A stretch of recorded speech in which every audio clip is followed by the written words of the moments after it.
Hey, this is Rick Casalge, injury specialist from exercisesforinjuries.com. In today's video, what I want to go through are 5 ways to know you have tight hip flexors. Now I'm going to get Jenna to come up and she's going to help me kind of demonstrate how you can find out if you have tight hip flexors.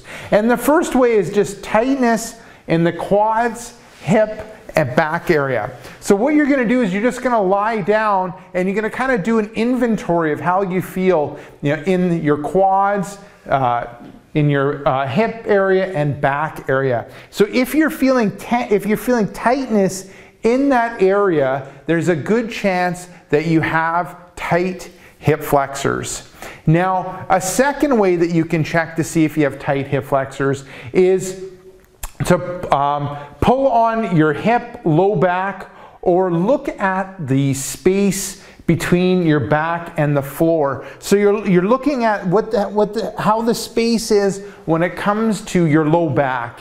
When you slide your hand underneath, it's kind of snug and you're able to touch the bed and also your low back, then there's a good chance that you don't have tight hip flexors.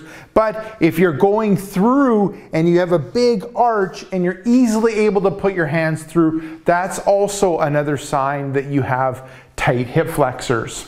Okay, so we've gone through 2 of them. The next one is knee to shoulders and sensitivity in the front of the hip. So if you bring like one knee towards your shoulder and you're really feeling a pinching or sensitivity in the front of the hip, especially when it feels like muscular or muscle wise, that is a good chance. That's another sign that you have tight hip flexors.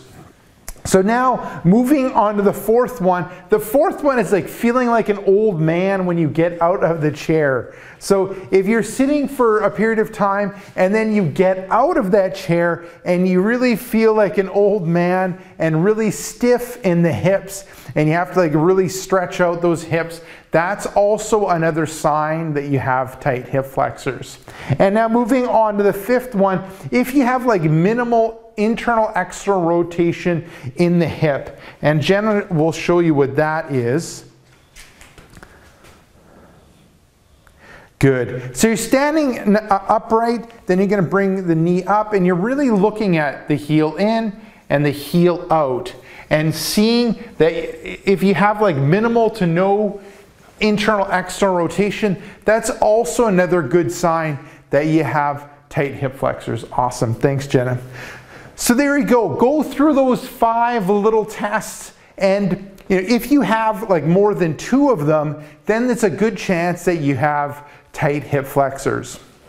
Now, if you have hip pain or hip tightness, what I recommend you to do is head down below in the description area and click the first link. I got a brand new free report called 5 Tips and Tricks That Fight Hip Pain and Tightness. Just head down below, click the link, let me know where to send you that report. Now, if you got benefit from this video, make sure to like this video. If you have a question or comment for me, leave it down below in the comment section. And lastly, hit subscribe to get future pain relieving videos.